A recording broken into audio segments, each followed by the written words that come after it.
नमस्कार, आपका एक बार फिर स्वागत है। आज हम हेलो डॉक्टर में चर्चा कर रहे हैं डेंगू के बारे में और अब हमारे साथ आयुर्वेद से जो एक्सपर्ट जुड़े हैं, चलिए जानते हैं उनके बारे में। डॉक्टर गोपेश मंगल आयुर्वेद विशेषज्ञ हैं और वर्तमान में आप राष्ट्रीय आयुर्वेद संस्थान जयपुर में सहायक प्रोफेसर हैं। आपको करीब 11 वर्षों का अनुभव है। आपके 30 से अधिक रिसर्च पेपर और 10 पुस्तकें प्रकाशित हो चुकी हैं। आपको भामाशाह अवार्ड समेत कई पुरस्कार भी मिल चुके हैं। डॉक्टर साहब, आपका स्वागत है। जब भी डेंगू की बात होती है या पता चलता है कि डेंगू हो चुका है तो बहुत सारी सलाह मिलने लग जाती हैं और उसमें सबसे जो ज़्यादा जुड़ी हुई होती हैं, मतलब घूम फिर के वो सब आयुर्वेद से जुड़ी हुई रहती हैं कि आप पपीते का ये खाएं, गिलोय का ये लें, फला वनस्पति लें, वना जड़ी बूटी लें, इसका जूस पिएं। तो आप बताएं डॉक्टर साहब कि आयुर्वेद डेंगू में किस तरह से राहत दे सकता है। सर, मैं सबसे पहले तो आपको ही बधाई दूंगा क्योंकि आपने दो जो हमारी मेन ड्रग्स हैं, पपीते का रस और गिलोय, जो उसके लिए रामबाण दवाएं, वो आपने आप तक भी मैसेज है, इसका मतलब पब्लिक तक मैसेज है।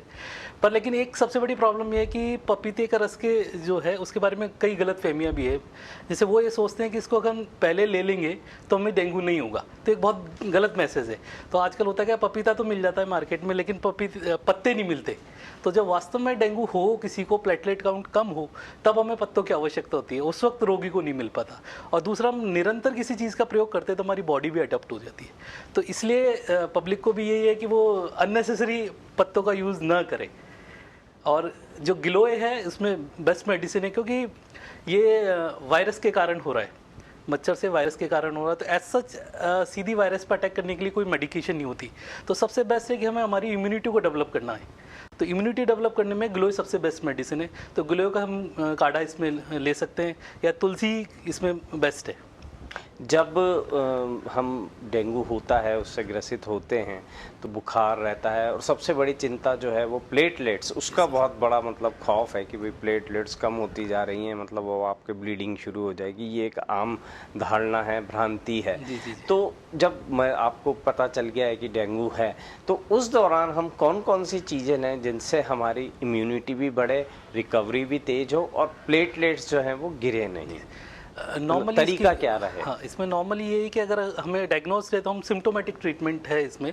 आयुर्वेद में इसको पैथिक सन्निपातक ज्वर से इसके लक्षण मैच करते हैं, तो हम उसी लाइन ऑफ ट्रीटमेंट पे स्टार्ट करते हैं।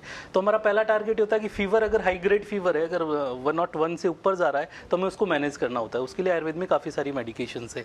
अगर टेम्परेचर कंट्रोल्ड है तो उसके बाद होता है उसको डिहाइड्रेशन नहीं हो और ब्लीडिंग नहीं हो और प्लेटलेट काउंट कंट्रोल रहे। तो डिहाइड्रेशन नहीं हो, इसके लिए हम प्लेंटी ऑफ वाटर उसको दें, जूसेस दे सकते हैं, नारियल पानी दे सकते हैं, और वो उसका इनटेक लगभग 4 से 5 लीटर पर डे रहे तो वो मेंटेन रहेगा उसका हाइड्रेशन। अनार का रस भी इसमें काफ़ी उपयोगी है, अनार का रस।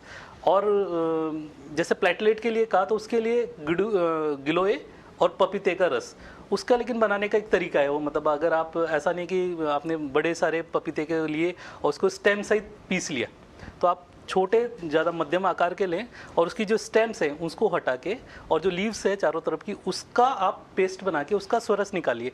वो भी अराउंड 20 ml या 3-4 चम्मच सफिशेंट है।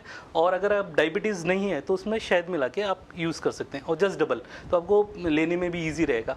बाकी इसके अलावा कीवी, फ्रूट्स में कीवी इसको बेस्ट अच्छी है इसमें।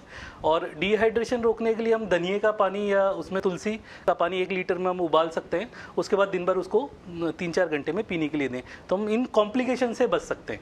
पर अगर ब्लीडिंग एक बार हो चुकी है तो हमें अर्जेंसी है कि हम ट्रीटमेंट स्टार्ट करें एज अ डॉक्टर के कंसल्टेंट में। और दूसरा, सेल्फ मेडिकेशन नहीं करें। मतलब सारे जितने भी फीवर हैं वो सारे वायरल फीवर डेंगू नहीं होते, लेकिन आप डॉक्टर के पास जाके सलाह नहीं लें तो भी खतरनाक हो सकता है। हाँ, और यदि डेंगू डायग्नोस हो चुका है तो जी। फिर आप किसी आयुर्वेद विशेषज्ञ की देख रेख में मात्रा भी निर्भर करती है। दूसरा ये है कि कुछ ऐसी बीमारियां हैं, जैसे आपने भी एक डायबिटीज़ का कहा था, तो ये जो चीज़ें ले रहे हैं, हो सकता है कुछ ऐसी बीमारियां हो जिनमें इनको लेने में सावधानी रखनी हो। जी बिल्कुल। डेंगू प्लेटलेट्स के लिए भी एक सबसे बड़ा पैनिक है कि डेंगू सुनते ही आदमी को लगता है कि बस प्लेटलेट डाउन हो, तो ऐसा सब हर केसेस में नहीं होता। और आजकल तो इतनी अच्छी है कि अगर प्लेटलेट काफ़ी कम भी हो जाए तो प्लेटलेट ट्रांसफ्यूजन किया जा सकता है, और लगभग 20,000 तक तो इजीली मैनेज हो जाता है और आयुर्वेदिक मेडिसिन से ही हो जाता है। तो बहुत ज़्यादा इसको स्ट्रेस लेने की भी ज़रूरत नहीं है कि डेंगू सुनते ही एकदम टेंशन में आ जाए। अगर हम उसको प्रॉपर मैनेजमेंट करेंगे तो कंट्रोल किया जा सकता है। अच्छा, जो व्यक्ति नियमित रूप से साल भर यदि पपीता खाता है अपनी डाइट में, जी जी जी, तो उसकी फर्क असर रहता है, डेंगू से बच सकता है? वो दोनों डिफरेंट है सर। तो पपीते, क्योंकि आयुर्वेद में हर जिस जगह से आप ले रहे हैं ना उसके गुणधर्म बिल्कुल डिफरेंट है। तो पपीते का रस का एक्शन अलग है, उनके अल्कलॉइड्स अलग है, उनके वो पूरा डिफरेंट है, और पपीते का पूरा डिफरेंट है। तो दोनों में कोई ऐसा कॉम्बिनेशन नहीं है। अल्टीमेटली अगर हमें किसी भी डिजीज़ से बचना है तो हमें हमारी इम्यूनिटी को स्ट्रांग रखना है। तो अगर डाइजेशन अच्छा है, इम्यूनिटी अच्छी है, तो हम इन चीज़ों से बच सकते हैं। और स्पेशली डेंगू में हमें 2 तरीके से वर्क करना चाहिए। एक तो ऑफेंसिव भी हमारे होना चाहिए, डिफेंसिव भी। डिफेंसिव इन दी सेंस कि हमें मच्छर काटे ही ना, इसके लिए हमें सारे प्रयास करने चाहिए, क्योंकि ये वाला जो मच्छर है ये मॉर्निंग और इवनिंग, सनराइज और सनसेट के वक्त ज़्यादा होता है। तो हम सुबह के टाइम थोड़ा सा ध्यान रखें और शाम के टाइम भी ध्यान रखें। और ये फ्रेश वाटर में होता है, मतलब आप थोड़ा भी पानी कहीं रह जाएगा, आपके घर में ज़रा सा भी रहा पानी, तो इसमें ये पैदा हो सकता है। तो हम इन चीज़ से बचना चाहिए। और अगर ऐसा कहीं भी केस हमें दिखता है कि अगर इस एरिया में डेंगू पॉजिटिव आया, तो हमें तुरंत हमारे नगर निगम या कहीं भी फॉगिंग के लिए या DT पाउडर के लिए करना चाहिए। तो इस तरह से दोनों मैनेजमेंट हमें करनी चाहिए। आपने प्रिवेंशन की बात कही कि बचाव, तो 1-2 मेरे पास भी आए मैसेज व्हाट्सएप पे, चल रहे होंगे और लोगों के पास भी, तो वो था कि आप एड़ी से लेकर और घुटने तक, मतलब पंजे से और घुटने तक नारियल के तेल की मालिश करें, तो वो ये एंटीबायोटिक परत बन जाती है, बोले मतलब वो काटेगा नहीं मच्छर।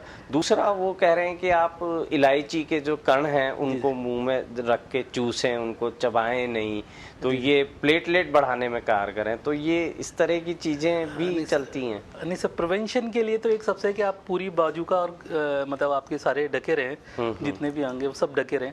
और जो दूसरा ऑयल यूज़ करने वाले, तो आयुर्वेद के हिसाब से, क्योंकि स्मेल ऐसी होनी चाहिए कि जिससे मच्छर आपको काटे ना, तो इसमें नीम का तेल है वो बेटर है। अगर हम किसी ऑयल से, और थोड़ी अगर लेयर रहेगी तो उसकी स्मेल से भी मच्छर नहीं आएंगे। तो ऑयलेशन करेंगे।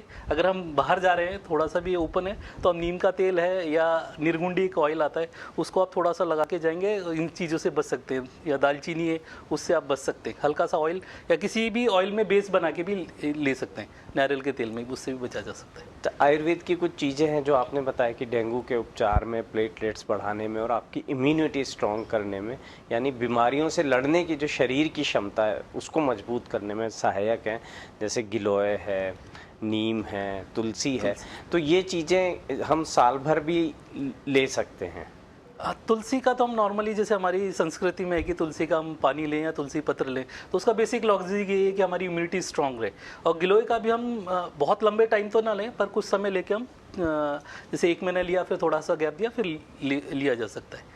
अच्छा, इसमें एक फिर ठीक होने के बाद रिकवरी जो है, वो जब प्रोसेस होता है, आपका बुखार उतर गया, आपकी प्लेटलेट्स भी नॉर्मल आ गई, पर वीकनेस बहुत है, कुछ और लक्षण भी आते हैं मरीजों में, जैसे सिर चकराना या सिर दर्द रहना या जॉइंट्स में दर्द होना, तो उसके लिए क्या किया जा सकता है? जैसे अगर इसमें सबसे जो मेन होता है वो मस्कुलर और बोन में बहुत ज़बरदस्त पेन होता है। तो अगर वो रहने के, अगर जैसे फीवर कंप्लीट क्योर हो चुका है, उसके बाद भी थोड़ा सा रहता है, तो उसका फिर हम सिम्टोमेटिक ट्रीटमेंट करते हैं। जैसे हल्की किसी मेडिकेटेड ऑयल से मसाज करके स्टीम देते हैं, उससे रिकवर होते हैं। और कुछ मेडिसिन जो आयुर्वेद में गूगल जो बताया, उसके प्रयोग से भी सही किया जा सकता है।